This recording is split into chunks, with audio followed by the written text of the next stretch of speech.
Hello YouTube, this is going to be a guide to Ara-Kara, City of Echoes. This guide will go in depth and show you what you need to know. I am Embrace running this on it. a 12 as a Leave tank, but your I'm going to try to point sanity out behind. necessary things for all roles. So first pull here, you're going to go probably pretty big and use your lust. That way we can get it on cooldown, get the main benefits. These spiders here will poison you, so healers need to be aware of that. And there's going to be some more of them later on. Also dodge these eggs, they will drop an AoE circle on the ground, so just be aware of that. And we're going to make our way up to the first mini boss here. You will see in the background there is a spider over here that you're going to want to interrupt when available. It's not necessary, but it will be extremely helpful. And then you have the mini boss here, who will give you a fear spell that you do make sure to interrupt, or else it is going to be a pain for the entire team. And so there is the fear. We're going to kill this group out and move on to the next mini boss. Okay, so as you move on to this next one, you'll notice there's a lot of these spiders that can add poison effects to you. So just be aware of that as a healer, and tank, be aware that you need to pull something your healer can manage, that your group can manage. This may also be a point that DPS want to use some sort of defensive cooldown, maybe. Could potentially be helpful for your healers. So just be aware of that. I like to pull this group here. There is a patrol group that comes through, so depending on whether or not your team is struggling, you may pull that, you may not. As well as on the first pull there, you may stop short if you don't feel like your team can hold all the way up to that first mini boss. It really depends on how many interrupts you have and how strong your tank and healer are. Okay, so I like to take this back route here and get a lot of this excess trash out of the way. Um, Go ahead and make sure it's, because the first boss is going to be in this area, so you want to make sure you have plenty of room to move around. There is a lot of movement in this first boss fight. So we're going to take this back row here, and then if your group is feeling pretty good, you can actually move on into the mini boss over here. With this pull, sometimes you do, sometimes you don't. It just really depends on how you feel, how your cooldowns are looking. I started moving right there. The main thing to be aware of on this mini boss, there is a spell you can interrupt, as you see there, but the main thing to be aware of, especially for tanks, is he is going to spawn more ads, and it is not something you can interrupt. So here you'll see a bunch of ads coming off the side. You need to try to pick that aggro up. And that's all that you really have to worry about here. Now, on our way to the final mini-boss, you're just going to go ahead and grab the stuff crossing this bridge. I like to grab the group down here on this other bridge to get a little bit of percentage done. And he has a poison that he will throw on the ground that you need to be aware of, and you can interrupt some of his spells. So just try to be on your interrupts. I actually missed one there. So you end up standing in a lot of stuff. It can be quite complicated here, not necessarily because the boss itself is hard, just there is a lot of stuff, especially if you have a highly melee-centered team. You end up very grouped up on the spider with lots of poisons. So just be aware of that. Okay, so now we're returning to the location of the second mini-boss, and this will be our first boss fight. Notice I am backing towards this egg pile here. He is going to put a debuff on me with this hit that causes me to take 20% increased damage, so healers be aware of that. And now you'll see these eggs popping behind me. These are ads that will fixate on the DPS and occasionally the healer. So make sure you're not too close to the boss, or he will eat them and get extreme enrage effects that will last for the rest of the fight. I backed up to them so that I could get some extra AoE on them and help the DPS burn them down. And you want to place all these spiderweb puddles, try to keep them around the edge of the arena so that you are not having issues with standing in them and not taking up too much space. And that's just rinse and repeat. Now I'm getting the debuff again. Try to look out for where the eggs have spawned so that you know where they're coming from. Tanks need to be aware of this. You don't have to do what I do and back up to them. You can avoid them entirely and let your team DPS them down.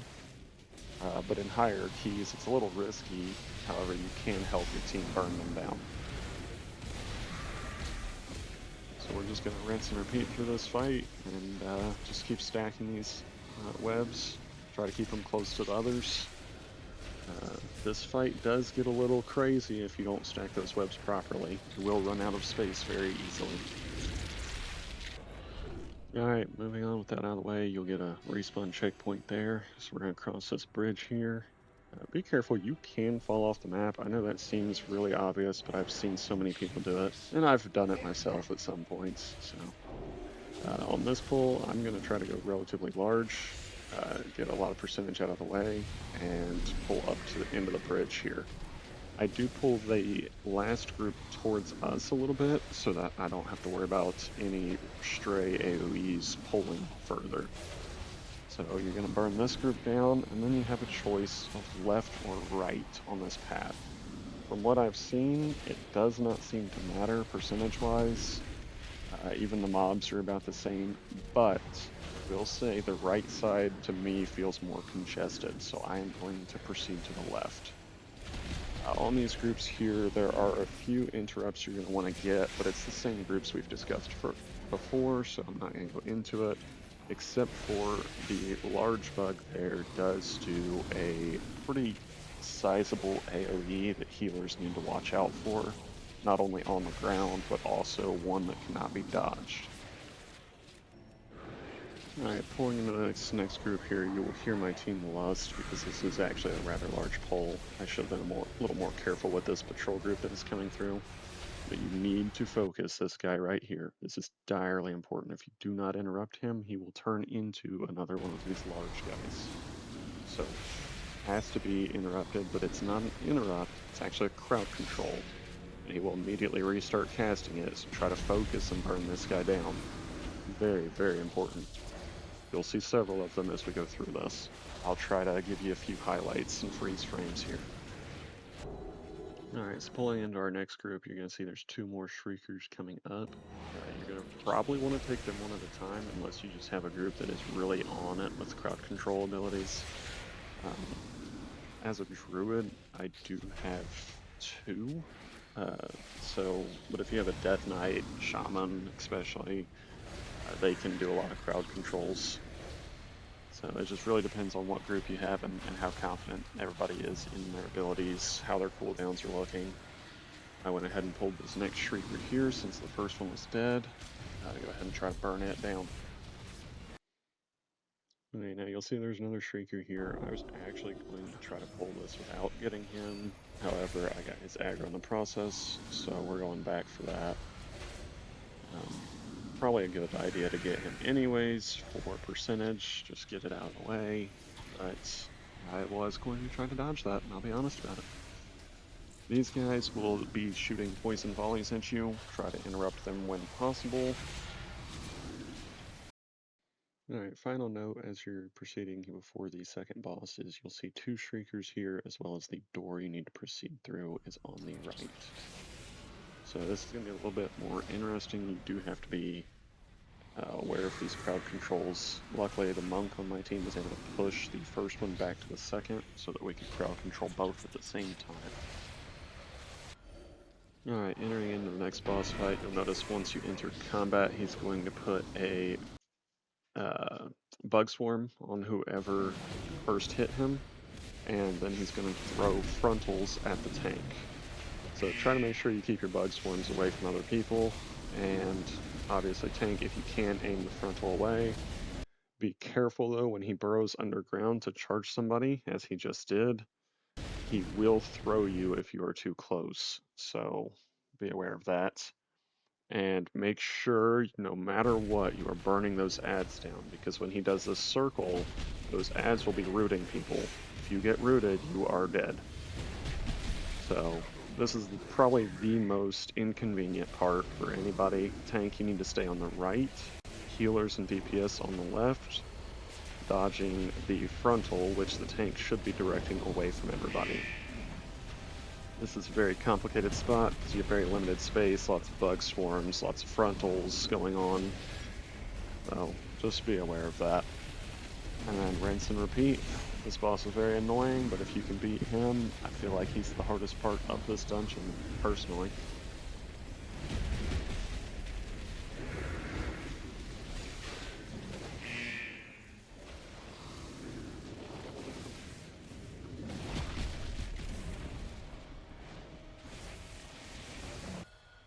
Alright, so we've beat the boss. We are moving on up past the checkpoint that spawns in, and the first enemy you will come to here does have a wide AoE stun. I like to pull it, and typically the first group on each side of this platform. You do have to watch out for roots though, so with that stun coming in and roots, be very aware. The roots, however, spawn a blood pool on the ground that you can stun or crowd control to break the root. So it's relatively easy to get out of. Also be aware of these bats, they roam around as patrol groups. So you have to either dodge them or kill them. You're probably going to need percentage, but they do jump back and forth, so healers are going to have to be on their toes. And there is a lot of dispelling right through here that healers are going to have to be on their toes about. Lots and lots of dispels. So just be aware of that. Probably honestly more dispel than one healer can do, so the rest of you may need to participate in that. I found that actually going down the right-hand side, which is not what I do, but the right-hand side, for some reason, seems to give me better percentage. And I don't know if that's by design or if it's just the way things have been working out for me. So just be aware of all the stuns, the roots, the dispels coming on in this area. Alright, approaching final boss here. This one's actually fairly easy. She will spawn stun puddles that I will freeze frame on here. So you need to dodge these, much like the ads prior.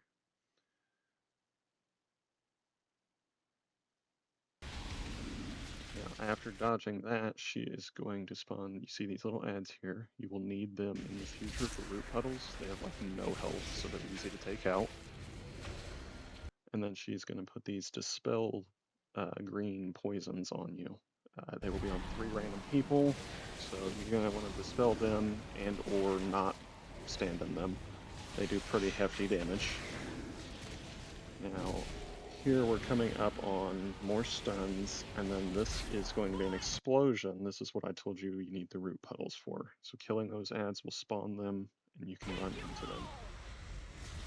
So I'm going to run back and root myself, that way this explosion doesn't kill me. And then I'm going to crowd control to get the little blob it spawns off of me. Now these ads, these blobs from the movement puddles can start to really get stacked up and do a lot of damage if you're not careful.